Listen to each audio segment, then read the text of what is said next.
E eu tenho hoje uma tarefa legal, desafiadora, mas muito boa, de dar sequência ao tema da hora. E o nosso tema desse mês é as 4 estações do casamento. Na verdade, é um livro escrito por Gary Chapman, que também é o autor do livro As 5 Linguagens do Amor. Eu acho que muitos de nós já ouvimos desse livro. Nós também fizemos uma vez uma série em torno desse livro. E hoje nós temos então aqui a tarefa de falar então de uma dessas 4 estações do casamento. E hoje a minha tarefa é falar sobre o verão.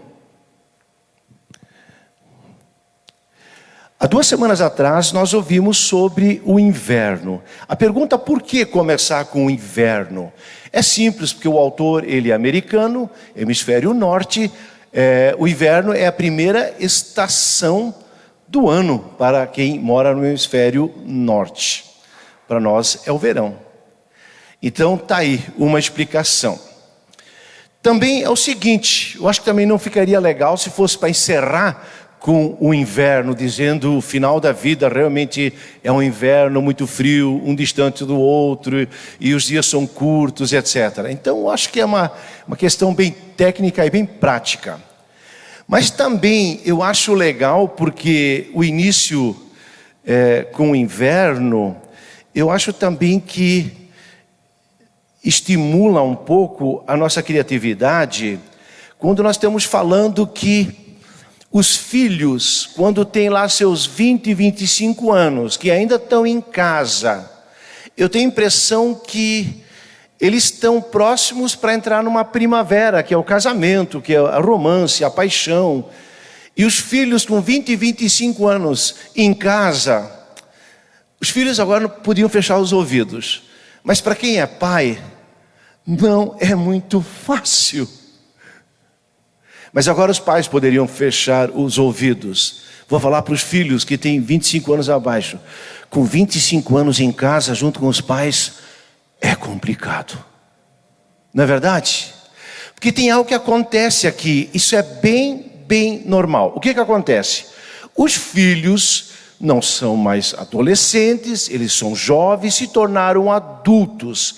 Eles pensam, eles têm lógica, eles têm argumentos, eles estão estudando, estão na faculdade, têm 1000 contatos, muitas vezes já têm uma profissão que eles ganham mais do que o próprio pai e a própria mãe. Mas estão em casa e os pais gostariam que eles se submetessem a eles ainda, o que também é legal, mas entra aqui um conflito. Então para esse filho, essa fase também é um inverno, e quando eles podem sair de casa, isso é uma primavera. E principalmente quando um dos filhos, ainda lá pelos 20, 22 anos, fazem um ano de intercâmbio, eles vão um ano para a França, um ano para a Itália, os Estados Unidos, a Alemanha. Quando eles voltam, cara, isso é quase trágico. Eles experimentaram um ano de liberdade e agora voltam para a casa do pai. Como é complicado. Nesse sentido, acho que o inverno está no lugar certo. Tá bom, gente? Mas agora vamos adiante. Na semana seguinte, nós ouvimos sobre a primavera. A primavera é uma explosão de vida e cores. Eu gosto muito sim da primavera que começa em setembro, onde a cada ano você percebe o verde e a natureza com um vigor assim fantástico. Quando você em setembro vai então para as praias, sobe a serra, e você vê aquele verde, é um verde vigoroso, um verde bonito. O verde lá de janeiro, fevereiro já é um pouco mais surrado, mais sofrido. Mas em setembro o verde é muito lindo. E um marco muito legal que eu acho na primavera é o ipê amarelo. E tem alguns anos que ele assim é uma explosão de amarelo. E aqui descendo aqui pela estrada de ferro, mais um pouquinho lá embaixo, nós vemos tem uma árvore enorme, ela fica linda. Mas são apenas 3 semaninhas que anunciam a primavera e ó, cai tudo, pronto, fim. Fica para o ano que vem. Claro que os pássaros também nos acordando mais cedo, os dias começam a ficar mais longos. E para quem já viveu nos Estados Unidos, uma temporada das 4 estações, eu tive o privilégio de morar um ano na Alemanha, em 89. E eu vou dizer para vocês, quando você vem do inverno, que é todas as folhas caem, todas, não tem, só parecem galhos secos. E quando então vem a primavera, aquilo é uma explosão de verdes, é um verde diferente do nosso, ele é um verdinho um pouco mais claro, eu acho ele mais saudável assim, mas é justamente esse contraste.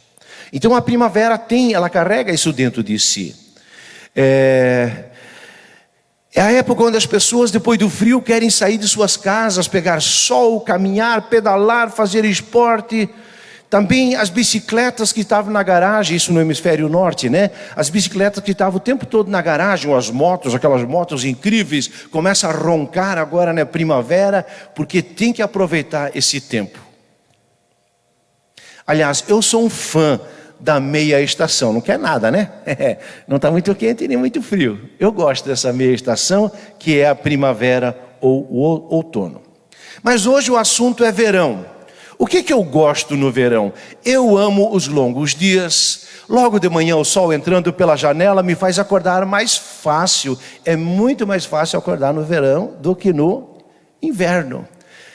A claridade e o céu azul mais comum no verão me anima para começar o dia. Aliás, eu curto muito o sossego da manhã, das manhãs de verão.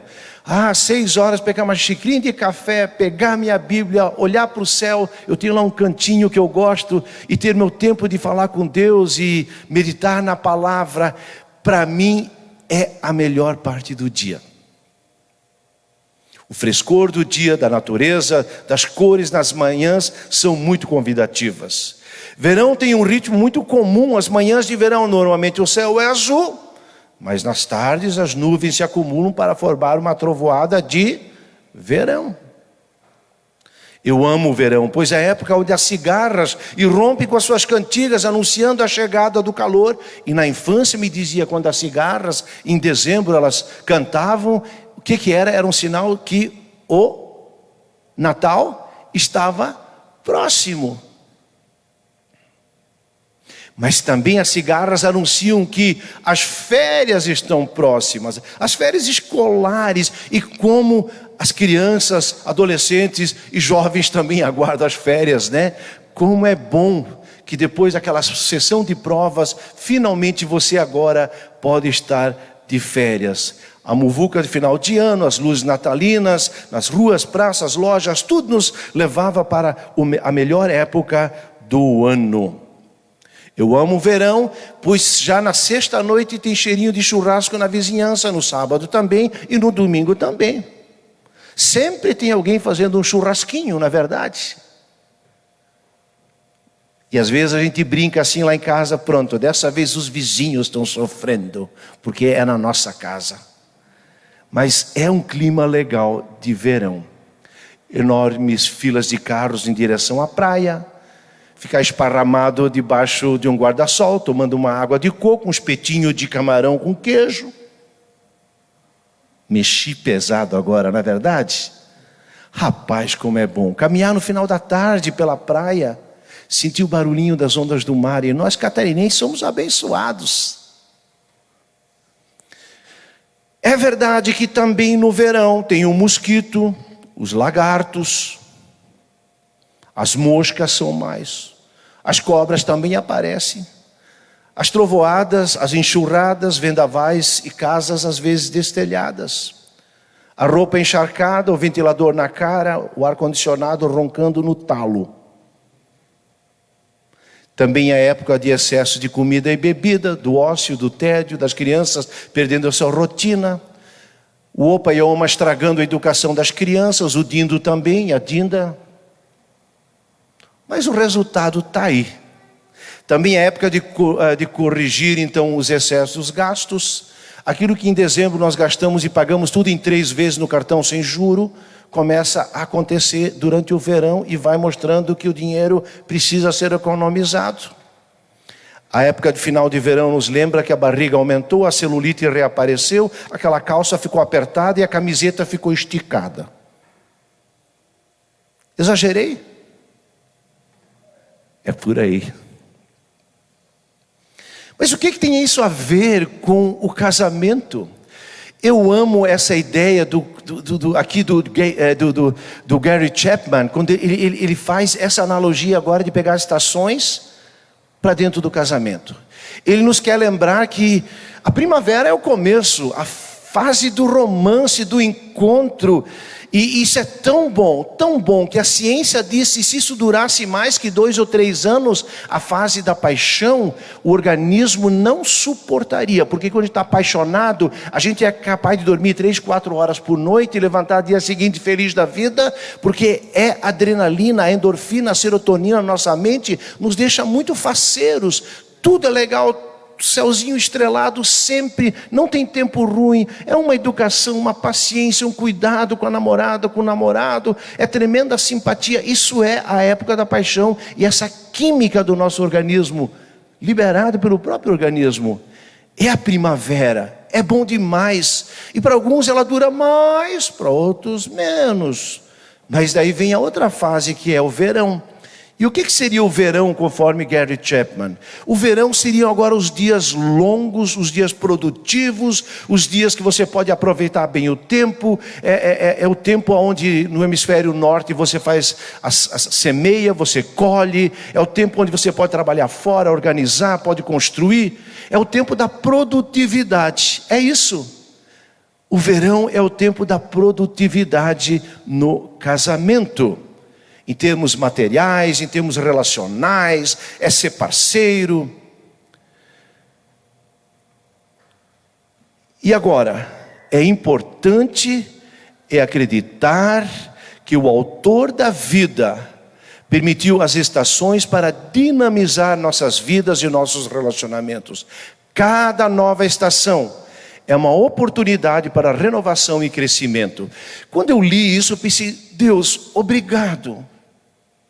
A estação que vem assim na natureza, que privilégio que o inverno está aí para acabar com as pragas. E que bom que isso dura só 2, 3 meses, para nós aqui ao menos, que mora mais próximo dos polos, o inverno pode ser mais longo. Mas é necessário, porque depois vem a primavera, a meia estação, depois vem o verão da produtividade. Por que eu estou insistindo nisso? Para dizer que na nossa vida a dois, nossa vida afetiva e relacional, nós temos fases distintas. Mas assim como o metrô, quando você está sentado dentro dele, ele diz, estação primavera. Aí ele para. Aí ele... estação outono. Não é assim que funciona? É estranho, né? Eu queria puxar um pouco essa analogia para dizer que a estação é só uma parada. Não é uma moradia. Assim também nos vários momentos do casamento, são paradas, são estações, são épocas, e nós podemos tirar o melhor deles e aprender com aquilo que é difícil. E eu creio que Deus foi tão criativo que cada estação tem seu encanto. E de novo, quem já esteve no hemisfério norte, ou talvez bem no sul, também no Chile, vai perceber que o outono tem umas 3 semanas onde as folhas ficam todas amarelas. Isto é um cenário tão encantador. Subindo a serra às vezes também percebe isso, Gramado a gente percebe isso.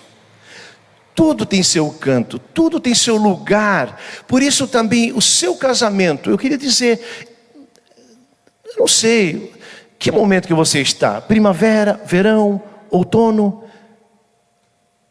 Semana que vem vamos ouvir do outono, inverno. Para alguns parece que só teve uma estação, estagnou e ficou. É como se mudasse para o Polo Norte e pronto. Ficou frio o tempo todo. Tem alguns casamentos que é assim. Tem outros que parece que estão mais lá no Equador. Quente sempre. Mas a dinâmica da estação e do Criador é para que a gente possa ter esses vários momentos e nutrir e tirar proveito deles. Tem um esquema legal que o Gary Chapman faz no seu livro, que como a gente podia traduzir isso para o relacionamento de uma vida a dois ou de uma vida em família. Ele vai falar que as emoções no verão são felicidade, satisfação, realização e união. Que atitudes que a gente tem na estação do verão, no casamento, no relacionamento a dois? Confiança, compromisso em crescer, tranquilidade. Que ações que a gente tem na fase do verão em nossos casamentos? Comunicar-se de forma construtiva, aceitar as diferenças, participar de seminários, ler livros, participar de retiros, crescer espiritualmente. E qual é o clima do relacionamento? Confortável, unido, que dá apoio e aonde se é compreensivo. Uma pequena descrição. Na estação do verão, no casamento, os sonhos da primavera se concretizaram. Os casais desfrutam de muita satisfação com suas realizações. Eles resolvem conflitos de modo positivo, tendo aceitado suas diferenças, procuram transformá-las em recursos em prol do relacionamento. Marido e esposa têm uma crescente sensação de cumplicidade. Vamos traduzir isso um pouquinho ainda de maneira prática. Vocês concordam que no começo do casamento é um romance, mas também tem uma fragilidade da imaturidade. Vocês lembram quanta coisa tosca que a gente brigava lá no começo do casamento? Mas assim como brigava, também fazia as pazes, né? Isso era muito rápido. Chega um momento da maturidade, que para mim é o verão, que a gente diz: tá bom, é para ser azul, é para ser verde essa parede, eu não vou discutir. É melhor ter uma esposa feliz. Uma esposa feliz é um marido feliz. Então a gente abre mão da teimosia, deixa assim. Claro que tem outras coisas que a mulher vai dizer: se o marido quer tanto esse tipo de carro, não era meu gosto, mas marido feliz com carro, está feliz com o carro, também esposa mais feliz. Exagerando um pouquinho, simplificando, mas é assim. A gente vai percebendo e a gente vai unindo forças profissionais. Um ainda corre atrás um pouquinho da faculdade, no verão, né, eu digo, do casamento. O outro ainda faz uma pós. E a gente vai se munindo e capacitando e qualificando para a produtividade. E é uma parceria incrível, um cuida do outro, um quer que o outro esteja bem. E unindo as forças, a gente vai longe. Mas eu quero trazer isso agora para as Sagradas Escrituras. Eu vou citar aqui um carinha chamado Isaac. Isaac é um dos 3 patriarcas. Quem conhece a Sagrada Escritura sabe que lá em Gênesis 1 vai falar do céu. Gênesis 3, o ser humano cai em pecado. As estações bagunçaram. E Gênesis 3, aliás, é a queda em pecado. Gênesis 4 vai falar da morte de Abel. O ser humano, ele entra no colapso de relacionamento. Gênesis 5 fala da genealogia, das famílias, as pessoas alcançando uma idade bem avançada. Gênesis 6 vai entrar a questão de Noé, que Deus diz: esse troço virou um caos, vamos ter que fazer uma limpa. E aí Deus manda um grande dilúvio e Noé com a sua família são salvos. Aí continua e finalmente lá a história de Noé vai mais longe. E aí nós temos em capítulo 11 a Torre de Babel, onde eles querem construir um nome que alcance os céus, e Deus embaralha esse relacionamento social. E finalmente, capítulo 12, Deus chama alguém lá de Ur dos Caldeus, da Mesopotâmia, e diz: Abraão, eu quero fazer de ti uma grande nação. O que Deus queria fazer?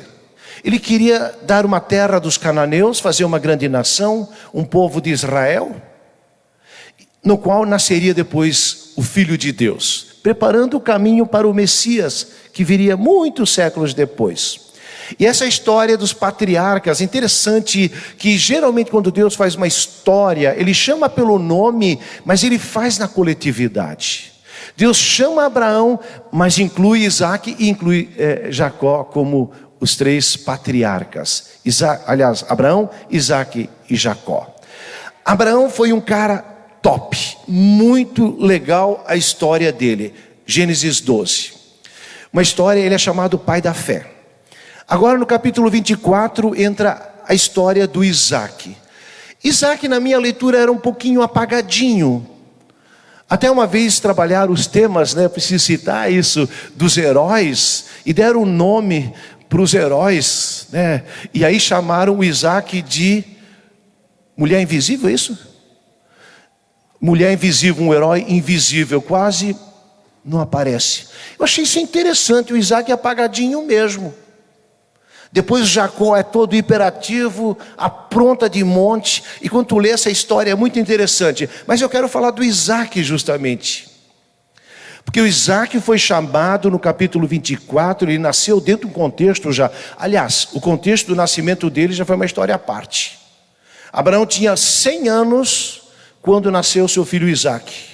E depois Deus pede que ele seja sacrificado, Deus faz um teste, e Isaac tem agora 40 anos e ele perde a mãe dele.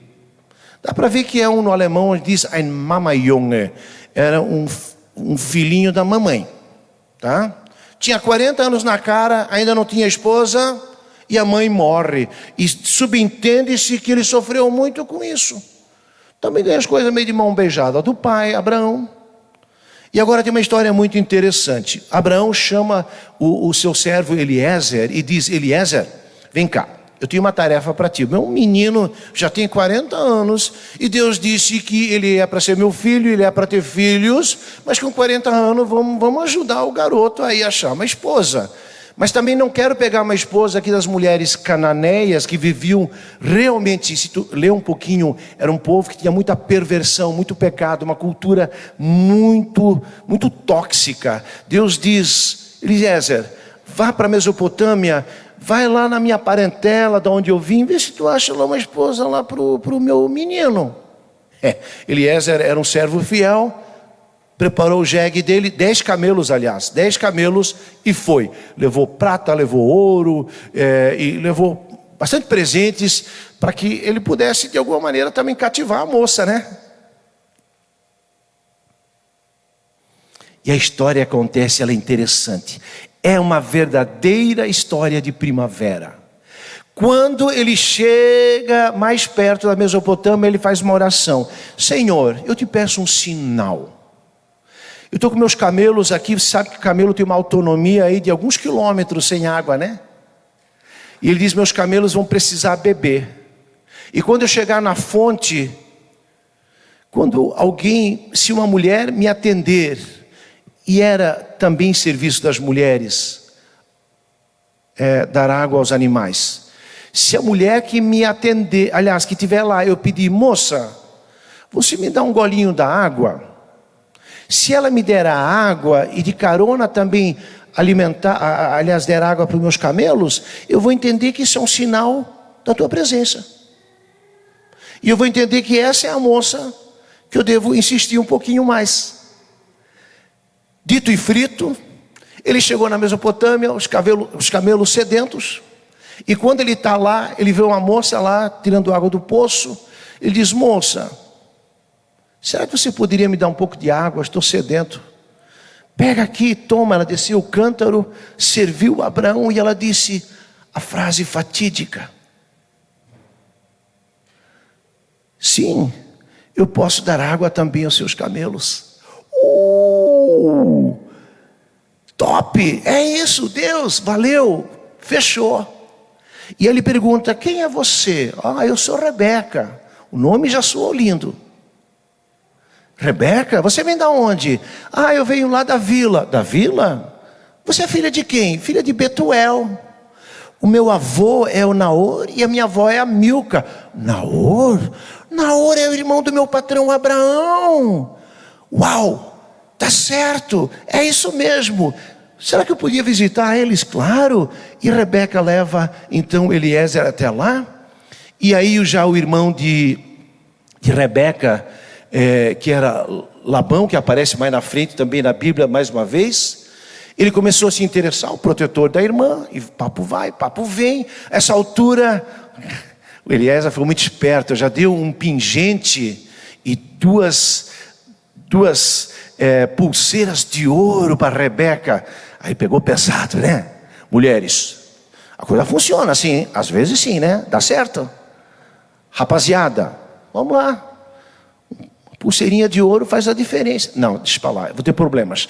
Pessoal, mas só para dizer, funcionou. Chegando em casa, falando com o papai Betuel, com o avô, com a avó, se encantaram, ficaram felizes, disseram assim, ó, isso é história de Deus. Então não tem nada para falar contra nem a favor. Isso aqui é terra santa. E aí o Eliezer agradeceu, ele se prostrou e disse, muito obrigado, eu quero entender que Deus conduziu e deu graça à minha viagem. Ele disse, só tem uma coisa, eu gostaria de pegar agora a Rebeca e amanhã cedo já viajar com ela, porque meu patrão me aguarda. Aí o papai Betuel ficou, não, é mais langsam, né? Devagar, mais devagar. No mínimo uns 10 dias. 10 dias, sim. Daí, mas pergunte para a moça, Rebeca, você quer ir logo ou você quer esperar mais uns 10 dias? Papai, eu quero ir logo. Doeu, né? Cara, isso dói para um pai, aí a filha saindo assim a toque de caixa. Já dói quando estão preparando 3, 4 anos o casamento deles. Imagina de um dia para o outro. Mas foi e deu tudo certo. E agora quando chega perto, agora lá perto onde estava Abraão, Sara havia falecido. E diz que Isaac estava ainda num luto, numa angústia, num vazio muito grande pela perda da mãe. E aconteceu que, quando ela vê lá longe, o coração dela bate forte e diz para Eliezer, o servo, quem é aquele cara lá atrás, grandão, estiloso, lá bonitão? É o meu senhor, que é o futuro marido dela. É ele. Ela desceu do camelo, passou um véu por cima, né, para ter um momento de surpresa. E quando daí Eliezer conta essa história desse encontro maravilhoso, ela tira o véu e o Isaac quase teve um chilique, porque ele achou ela muito linda. E diz que então eles foram para sua tenda, diz lá, Isaac amou a Rebeca. Não era só um casamento arranjado, bateu um clima, deu um clique, quando Deus prepara isso. E agora, marido e mulher, uma primavera pura. Mas eu tenho que falar, na verdade, eu tenho que falar agora do verão. Eu me empolguei na primavera, isso já era domingo passado. Mas agora eu vou falar do verão. O verão aconteceu que agora eles estavam marido e mulher. O que aconteceu? Aconteceu que os sonhos deles não foi tão rápido assim como eles gostariam. O sonho foi que eles eram uma engrenagem dentro da promessa que Deus faria deles um grande povo. E a primeira dificuldade do verão, que pode ser quente, e pode ser seco, e tem mosquito, e tem praga, e as coisas não acontecem, e pode ter tempestade no final da tarde. Qual foi a primeira dificuldade? Ficaram 20 anos sem ter filhos. 20 anos sem ter filhos. E você é para ser filho de uma promessa e não ter filhos? Parecia impossível. E aí aconteceu o quê? Que em 20 anos, Isaac então ora ao Senhor, clama ao Senhor. E o que acontece? Deus os presenteia com 2 meninos. Continuando, o que aconteceu agora? Teve uma crise também de fome na terra onde eles estavam. Eles moravam em tendas, eles foram para Gerar. Chegando em Gerar, Isaac disse para sua esposa Rebeca, Rebeca, diz que tu é minha irmã, né? Porque o rei aqui tem um harém e se olhar para ti, se encantar, vai querer te levar. E eles mentiram. Mas um dia o Abimeleque, que era o rei, ele viu então o Isaac fazendo um carinhozinho na Sara e disse, não é coisa de irmã não. Daí ele disse assim, Isaac, você mentiu para mim? Sim, eu fiquei com medo, ela é minha esposa. E aí Abimeleque disse, rapaz, tu quer desgraçar vocês são pessoas abençoadas por Deus, tu quer desgraçar o meu povo? E aí veio à tona, era a esposa sim, mas quando uma pessoa bonita de repente virou um problema, né? Às vezes o verão tem essas coisas. E a prosperidade dele, ele foi tão abençoado, diz que a colheita foi de 1 para 100. Um grão produzia 100 grãos. E ele ficou tão rico, que um dia o Abimeleque disse: Isaac, chega, tu está causando inveja, transtorno, tu é um cara muito bem sucedido, nós ralamos aqui para dar conta da vida, e para ti tudo parece ser fácil. Abimeleque, aliás, Isaac, sai dessa cidade, segue um outro caminho. Quando a prosperidade vira um problema, verão prosperidade, mas parece que também tem dificuldade embalada nisso. E finalmente, engravidou de 2 meninos. Os 2 meninos, foi uma coisa interessante. Diz que eles já brigavam dentro, eles eram gêmeos, né? Já brigavam dentro da barriga da mãe. E aí um nasceu, o outro nasceu, o Esaú nasceu primeiro, e aí o Jacó nasceu depois pegando no calcanhar, segurando a mãozinha no calcanhar do outro. E isso foi simbólico para o resto da vida deles. Um era mais caçador e o outro era mais caseiro. Havia um problemão aqui entre Isaac e Rebeca. Isaac preferia o Esaú, e a Rebeca gostava mais do Jacó. Isso é muito ruim numa família. Isso é muito ruim quando tem os preferidinhos na família. E foi o que aconteceu. Isso foi tão longe, que no final, na hora da bênção, o Jacó deu uma engambelada no Esaú e foi lá e roubou a bênção, mesmo nascendo um pouquinho depois. A bênção era para ser do Esaú. Ele foi lá, enganou o pai dele, que estava ceguinho, vestiu a roupa do Esaú e disse: pai, pode me abençoar. Aqui, eu trouxe um cordeiro, aqui um assado, pode me abençoar. E aí o Isaac diz: é você mesmo? Você parece tão a voz de Jacó? Não, sou eu mesmo, sou Esaú. Então deixa eu colocar a minha mão na tua roupa e sentir o teu cheiro. E ele sentiu o cheiro, mas era a roupa do Esaú. E aí o Isaac abençoa o Jacó, pronto, assumindo a primogenitura. Que furdúncio, que caos, não é verdade? E aí, o que aconteceu? Jacó foi abençoado. Mas daí o Esaú diz: deixa só meu pai vir a falecer, eu vou matar meu irmão. Pronto, aí a mãezinha ouviu essa história, disse: ai Jacózinho, pega a tua mochilinha, pega as coisinhas, pega um cantil, vai visitar o Labão, lá na terra da Mesopotâmia. Aí Jacó cascou fora e ficou muito tempo lá. Essa história rapidamente agora. Eu preciso encerrar. O que faz este homem que vive um verão intenso, de prosperidade, esposa bonita, de bênção de Deus, 2 filhos, depois ele tem mais filhos, mas um filho que recebeu a bênção, o outro queria matar esse depois.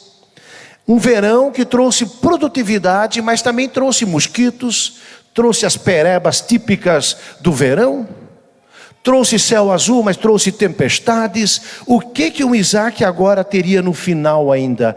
Como extrair a parte boa do verão? Eu leio esse texto: assim como o verão não vem sem o suor, sem mosquitos, sem típicas perebas dessa época, nem faltam vendavais e tempestades nos finais da tarde, e às vezes a casa fica destelhada, também assim o verão no casamento nos lembra que as emoções e idealismos da primavera já passaram. Os dias longos favorecem muita atividade e produtividade, porém os mesmos dias longos podem ser carregados de preocupações e fadiga. Fato é, a realidade da vida precisa ser encarada, seus potenciais e também dificuldades. Qual seria a parte boa agora do verão, da produtividade, da primavera? Qual seria o legado positivo por parte do Isaac? Tem vários. Mas tem um texto lá de Hebreus 11. Hebreus 11, o Paulo cita os heróis da fé. É como uma grande galeria onde são expostos os quadros. E ele aponta que entre os vários nomes do Antigo Testamento, ele cita aqui também Abraão, Isaac. Não pai da fé como Abraão, nem tão espivetado como o filho Jacó. Mas o que tinha o Isaac? O que Paulo vai dizer lá? Paulo vai dizer Pela fé, Isaque abençoou Jacó e Esaú com respeito ao futuro deles. O que um dia vão dizer de nós quando nós não estivermos mais? Graças a Deus foi. É isso?